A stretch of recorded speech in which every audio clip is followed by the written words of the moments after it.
Casper Ruud finally wins a ATP 500 tournament. He defeats Tsitsipas in the final of the Barcelona Open.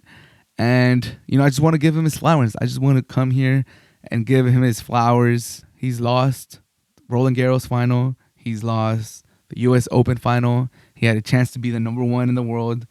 Myself, personally, have definitely clowned on Casper Ruud. I said it would be a black mark on tennis history if Casper Ruud would have won that US Open, or if it broke the way it broke. Like, I think if he won the semifinal and someone else lost, he was going to be the number one player regardless of what happened in the final. I'm pretty sure that's how it was going to work out.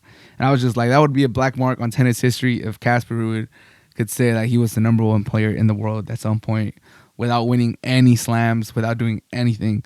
Like, it would have been a black mark on tennis history. And, in the internet, on Reddit, on YouTube, people call him 250 merchant, small. He could win any 250, it's his favorite tournament.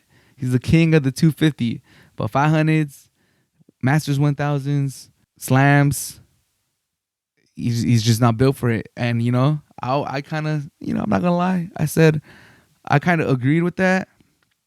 Or I agreed with that, and I said, yeah, he's too nice. Everyone says he's like one of the nicest on tour. He doesn't have that killer instinct. He lacks, the big weapons to beat the bigger players in finals and stuff like that. And he's not he's quick. He's not overly fast. Like, no one would ever compare him to like an Alcaraz or something like that, or a Deminar. Like, no one would ever make that comparison. But he's disciplined and he's consistent. And he's not the most fun player to watch on tour, but he's super consistent. He's even keeled. He doesn't let his emotions run high and low, and he goes deep into tournaments. That's why he's been a consistent, top 12, top 10 player these last few years. He was like number 2 for a while too. He was top 5 for a while. Like, as much as people want to clown on him for not winning the big tournaments and not being the most entertaining player, no one could deny that he's a good tennis player. Like I said, he is just really solid at a lot of things. He might not be amazing at anything, but he's like really, really good at a lot of things. And out of all those players that aren't that fun to watch and they're just really good at multiple things, he's the best one out of those. Like, I'm thinking about like Nori and other players like that just, don't really incite the crowds and don't really have a large fandom per se. No one's rushing to go see them at tournaments like the big ones, like Masters 1000s. Even when they have a high ranking, they're not really getting put on the big court, on court 1. They're kind of getting put on court 3, 4, 5. If they play one of the big guys, then they'll be on court 1. Out of all those guys, he's like the most consistent one. I don't think he's ever going to be more popular than like Zverev. I mean, maybe Zverev because he has all those off the court issues and stuff that he has to get going. But like Tsitsipas, like Alcaraz, Sinner, obviously those guys are like, now they're getting into a different class. But like Medvedev, yeah, he's like people always rate those guys above him. But I love Tiafoe, and I would say Casper Ruud is easily better than Tiafoe. He's more consistent. He's definitely more consistent than Taylor Fritz. He has had a higher ranking. He's gone further on slams, even hard court slam, which is supposed to be Taylor Fritz's strength. I don't think Taylor Fritz has ever even made a quarterfinals. All that with that being said is that, maybe I was a little wrong to criticize Casper Ruud. I should have gave him credit for all he's accomplished with all those limitations that he has. Because like I said, he's not like amazing at anything. He's amazing on clay though. I will say that. He's one of the best clay players out there. But he just gets a lot of... He does a lot with what he has. And I don't want to take a shot against him. He's also super talented. And he's really, really good.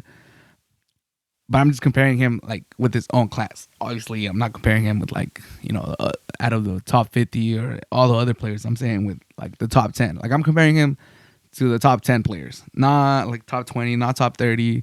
Obviously, compared to those guys, he's better than them. He has weapons and stuff like that compared to those guys. I'm talking more in the top 10 area.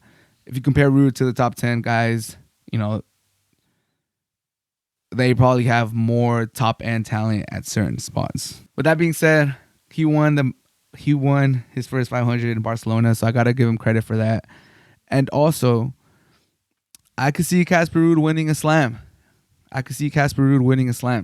Namely Roland Garros, because he has gone to finals at that one. Especially once Djokovic gets out and Nadal gets out, which Nadal, he's on his last legs right now.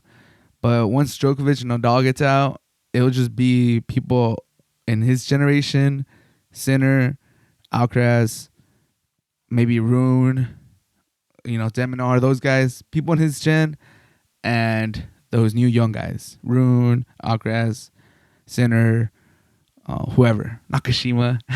I like him in that field more than I like him right now, because right now with Djokovic and even like a couple years back with Nadal on the field, like Nadal beat him in the Roland Garros final, I don't think he has the weapons to beat those guys like Nadal and Djokovic and stuff like that, and Alcaraz. But he could beat the other guys. The way he could beat the top 10 is by tiring them out, being super consistent, getting in their head, letting them make their own mistakes, which you can't really beat Nadal and Djokovic like that because they're so locked in and they're so great. Like they've won 20 plus Grand Slams. You're not gonna win a match by making them make mistakes or by being super consistent. They're gonna beat you. But you could definitely beat, if you were, once Nadal and Djokovic get out of there, if you end up in a final against Zverev, Tsitsipas, those guys, Medvedev even, you could work those guys. You could definitely just be super consistent and just let them fall apart.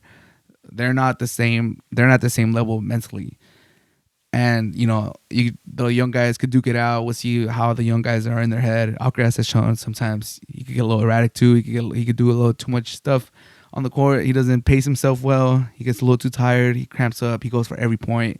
He doesn't know how to take care of his energy as wisely as he should. So I could definitely see him win a slam once those guys are out. Obviously, by that point, there'll be more talent coming in, and we'll have to judge him again at that point. But props to him for winning. Props to him for winning his first 500. We'll see if he gets 1,000 next. We'll see if he keeps going deep in slams. But if you're a Ruud fan, I know you're happy today, and I'm happy for the guy. Not gonna lie, he's a good guy. Everyone says he's super nicest guy on the tour. And he always has good things to say about my GOAT, Rafa Nadal. So if you're a fan of Rafa Nadal and you show respect and you talk good about him, you're gonna be on my good side, and I'm always gonna, for the most part, talk good about you. So shout out to Casper Ruud for winning Barcelona 2024.